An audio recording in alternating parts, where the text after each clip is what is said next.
Hi, everybody, and welcome back to our Russian Through History podcast. My name is Beatrice, and I'll be your host today.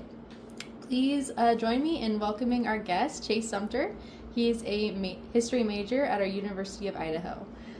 Chase, would you mind introducing us to the object we will be talking about today? Yeah, so the object or artifact that I'll be talking about today are the Zarubintsy Fibulae.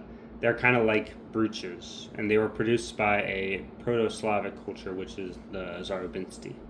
That's really interesting. So let's get right into it, shall we? So let's start by exploring what the Zarubintsy culture was and how it relates to Russian history.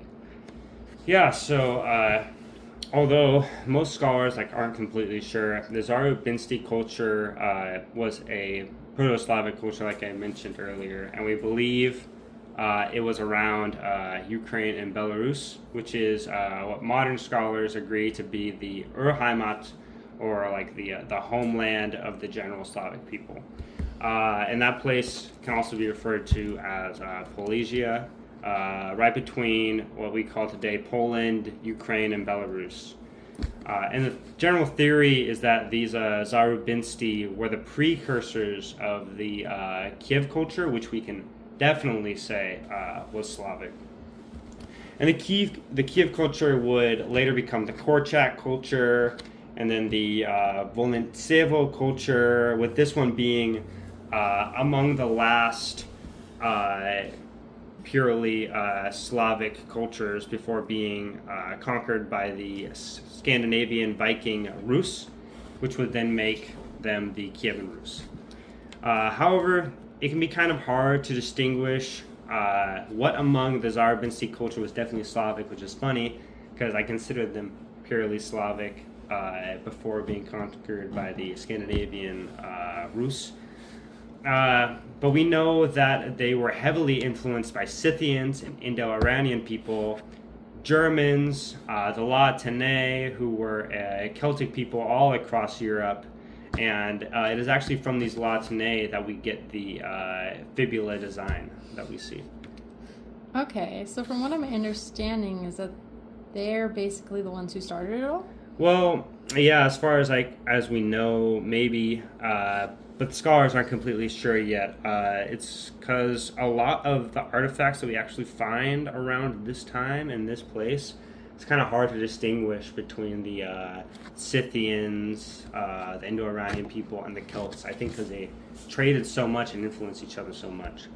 I think that makes sense. So then, who were these Scythian and La-Tène people? Well, I'll start with the lesser known of them, yet still highly influential La-Tène. And these people, like I said, can be identified with the Celts. And while they mostly centered in Gaul, you might have heard about Julius Caesar's invasion of Gaul, which was basically just another name for the Celts and how he drove them out. That's kind of where the Celts were centered around in modern-day France.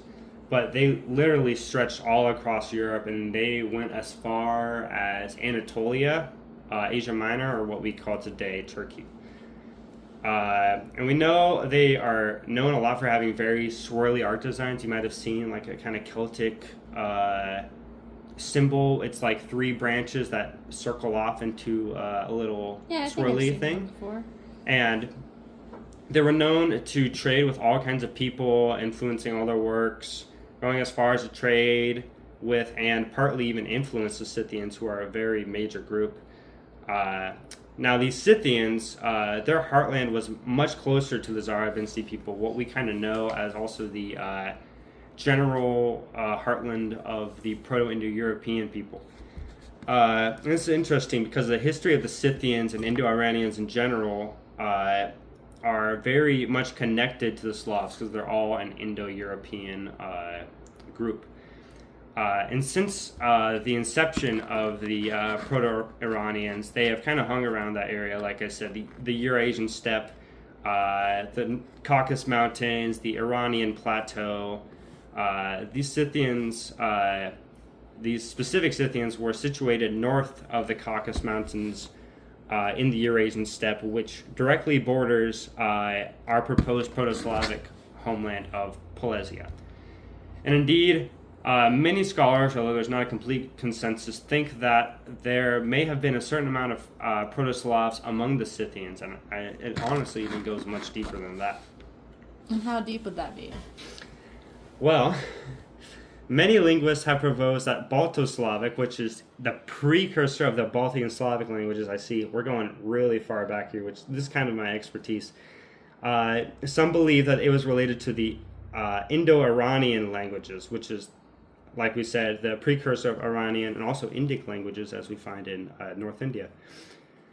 And considering the overlap of the Zarubintsy and the Scythians alone, I think it's pretty safe to say and make that proposition. In fact, we know that the Scythians influenced the Slavs to a great extent, and we've seen that entirely, like throughout Russian history, not just during the Zarubintsy, which were all the way back in, like, I think the 3rd century BC, but even as recent as, I believe it was the late 19th and early 20th century.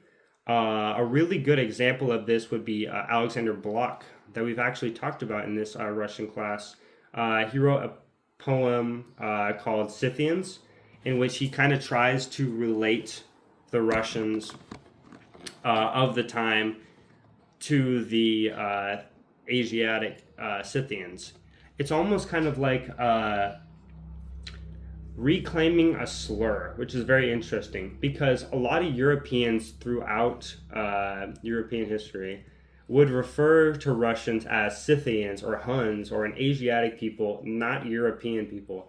And the Russians tried so hard to be included among all the Europeans, even though they were so far east of them and stretched all the way out to the Pacific Ocean, right? Mm-hmm. Most of the land is, in fact, in Asia. But what we see that's very interesting here is that they try and, like, identify with the Scythians or the Iranians, which is kind of like saying, fine, you know what, guys, we are Scythians. We're really cool. We care about our nation. We're a very strong people. We have a very core identity. Mm-hmm. They're trying to not say that they're exactly Asian or exactly European, but almost somewhere kind of in between, like Eurasian, but specifically distinct from both. And Alexander Blok wrote this Scythians poem in response to the world wars, I believe, looking at Germany, saying, "You may have millions, but we are numberless with our fierce Asiatic eyes." It was very, very interesting. And he, among many other Russians, were part of this whole Scythianist movement that aimed to kind of realign Russia's place in the world with the Scythians. They really wanted to cast aside the old world, like how people used to view them, in favor of a new one with a new Russian identity. Another poet that we know of is Andrei Bely, or Bely, I believe, who during the Russian Revolution favored the Soviet revolutionaries, as he thought it would kind of do away with the old world and bring about a new one. In this way, he was sort of a Scythian accelerationist, where he really wanted to just quickly collapse the current Russian state so that a new kind of Russian identity could be born, It's interesting. And I can kind of respect that. And, among many other Scythian influences that there's also the Ossetian people that live in Russia, who many call the modern-day equivalent of the Scythians and speak an Iranic language. That's really interesting, Chase. So, now that we've talked a little bit about the history, can you tell us about what the fibulae are, and how are they similar to brooches? So, fibulae are pretty much exactly the same as brooches. If you know what a brooch is, kind of like a safety pin to keep like a jacket together. I honestly never wore any brooches myself. My mom used to wear them on scarves, like on her jackets. And would you consider the safety pins that go on like babies' diapers to be brooches? kind of? Do they like serve the same function? Yeah, they're just not decorative. Yeah. That'd be really funny. Anyways, I'm getting off topic. So the only really distinction when talking about fibulae and brooches is that it's more appropriate to call ancient brooches fibulae. And fibulae probably wouldn't be appropriate for a modern brooch. You wouldn't walk up to someone and say, "Hey, those are some really cool fibulae." You go on there and be like, "What are you talking They'd about?" look at you funny. Yeah. And where we get the word for our fibula, the bone in your leg, I think is the smaller of the two, is because it resembles a fibula, which is a singular version of a fibula. Okay, so then what do the Zarubintsy Fibulae actually look like?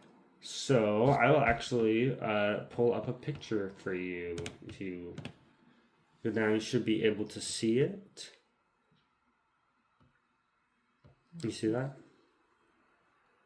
Sorry, it's loading. Oh. Oh, okay. So. Oh, that one's rusty. I know, probably because it's so old, right? Because this one's made of bronze and iron, right? So it's like that's interesting. It's that they created really a screw or like not like a spring type thing. Mm-hmm. Yeah, that's really cool. It really makes me think about the ingenuity of the people at that time. I think we honestly don't take into account how genius people were. When you think about people from this time period, I never really think of them having like a furnace where they're smelting metal that they just mined, right? That's really interesting to think about. I usually think like, oh, they're just living in mud huts doing diddly squat. But then you actually do research and like that's just such a crazy like conception. It's probably not thought of by most modern people, right? No, it's a very I don't know what it's called, but like now modern centered view of how they compare the past to the future and try to look at the past through our future lens, which doesn't always work. So anyways, I think it looks very interesting, especially if you look at the little triangular design. Most of this is borrowed from the La Tene, we believe, but this triangular design specifically is supposed to be a Zarubintsy original. And what is this specific fibula made of? I find the material really fascinating. Yes, so it is made of iron and bronze. Wow. Actually. No wonder it's rusty. Yeah. And we can find some fibulae that date back actually to the Bronze Age before they even knew how to smelt iron. Although most were actually found during this Iron Age. And obviously we can tell that this fibula was made during the Iron Age since it has both iron and bronze in it. That's really cool. So now, Chase, I would like to thank you for your cooperation thus far. I have a much more broader question that I'd like to for you to take your time to answer. So, what do these fibulae represent to the entire history of Russia as a whole? Well, while brooches may not be as common anymore, like I mentioned, I don't even think I really knew what a brooch was till I watched JoJo's Bizarre Adventure. And Giorno turned his brooch into like a frog, I think. I think they're like kind of more like safety pins now, and that would be more something that I would call them, which I am aware of safety pins. They definitely were more common then. As we can see, many cultures had them. I'm sure that they were very necessary. And the specific way in which a fibulae was made could tell you a lot about a culture. I mean, clothing was a very big portrayal of culture. You can imagine that when like Greeks like Herodotus were explaining all the other cultures, they would say, "Oh, they were naked," which could say like, "Oh, they maybe weren't as advanced as us, who wear our a toga, right?" Or we would consider that naked today. Or they wear little silly hats or something like that, which like you can think of. What is it? The Jews wear? Is that the kappa? The toga. No, the little hat on top of the Jews. No, I don't know what that's called actually. I can't remember. Or Sikhs that have that kind of head wrapping around their head can tell you just by looking at them, oh, they're probably part of that culture, right? And you could say, oh, if they had this little triangle fibulae, they must be a Zarubintsy. Even if you think you can't extrapolate that much, like even just from a small single piece of clothing, we can tell, okay, this was probably most definitely Zarubintsy. Even analyzing the material of the object, like I said, to make bronze, it's a really hard process. It requires, I believe, tin and copper, which are typically not found together. There's like only a few sites in the entirety of Europe where they're both found together, and one of them is actually England. So, and there's definitely no mines in Ukraine or Palatia where the Zarubintsy were that contained both tin and copper. So this means that they had to trade with people, and then you think, wow, my mind is completely blown because these people that are, I'm like, oh, they're just like, they're living in mud huts and bogs, which is, I feel like such a terrible idea, and I really feel bad that I ever thought about that. Had complex trading networks that we might not have thought of. Or you can think, during the Mongol Empire, of course, we know about the Silk Road, but when I think about Rome and China at that time, I don't think, oh yeah, they had contact with each other. I'm like, they were like worlds apart. How would they ever get to each other? And you think, wait, the Romans were getting silk from China during like 200 AD. That's crazy. People were traveling across like that entire space. Or during the 1200s when the Mongol Empire was around, people were trading with each other. And so that can tell you a lot about a culture as well. Their design, of course, also tells us that they were Zarubintsy in contact with the Latine, because, of course, they had to get the bronze from somewhere. The way that they make their pins is supposedly connected to the Latine, but also with their specific design that they added independently of anything else. I looked it up, and it's called a yarmulke. The yarmulke? Oh, yeah, the little what they wear on their heads.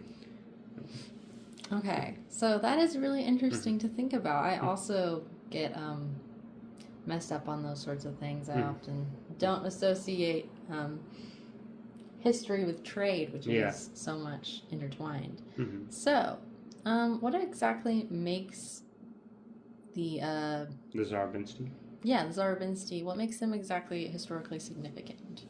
Well, absolutely. I mean, knowing how people interacted with others in the past gives you incredible insight into the culture. Like, for example, when the Vikings went to Americas, you gotta think, how do they get to Americas, right? There's no land bridge that connects, at least not on that side of the world, Europe to America.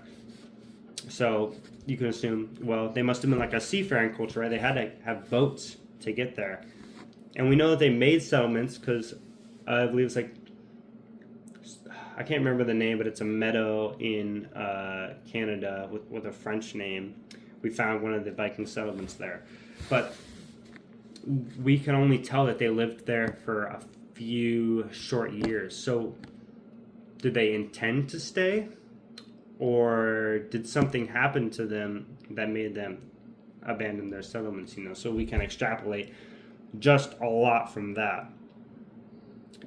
And so you can say, based on these fibulae, how advanced was the society? And this is kind of the thing that I've been learning a lot, is how advanced societies were back then that I didn't really understand. And the more and more that I study such ancient topics, the more I realize, wow, we've honestly been so advanced and so smart. People back then were probably as smart as we are now.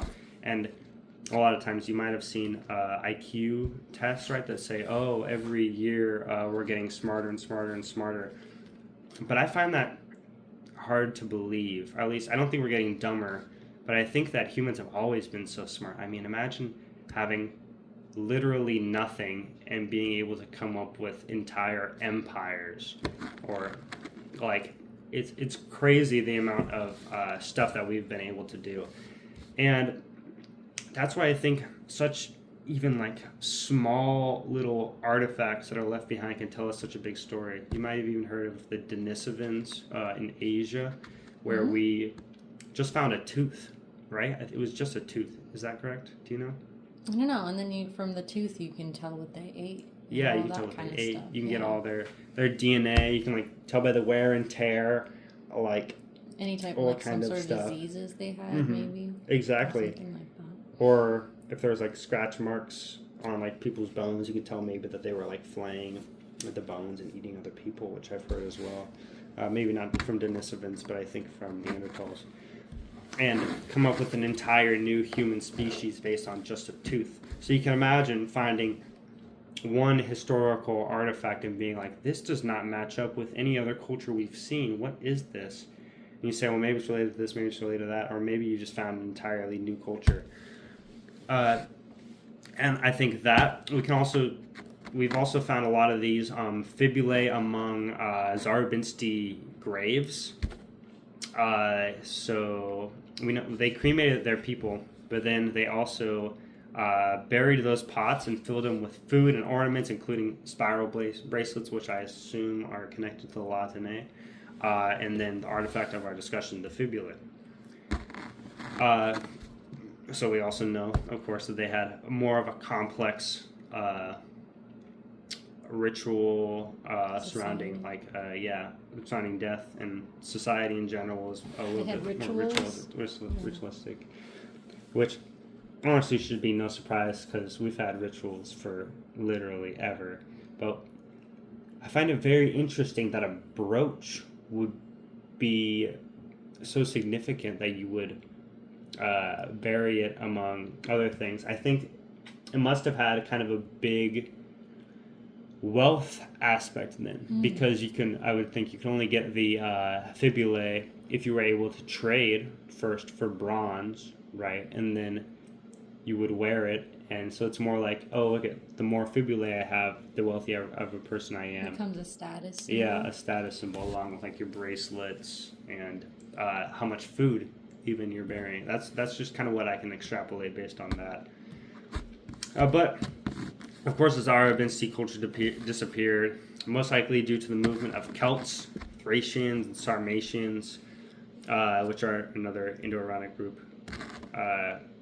And most of the Zarubintsy culture is believed to have turned into the Kiev culture, with the westernmost areas being absorbed into the Wheelbar culture, which is a Germanic culture.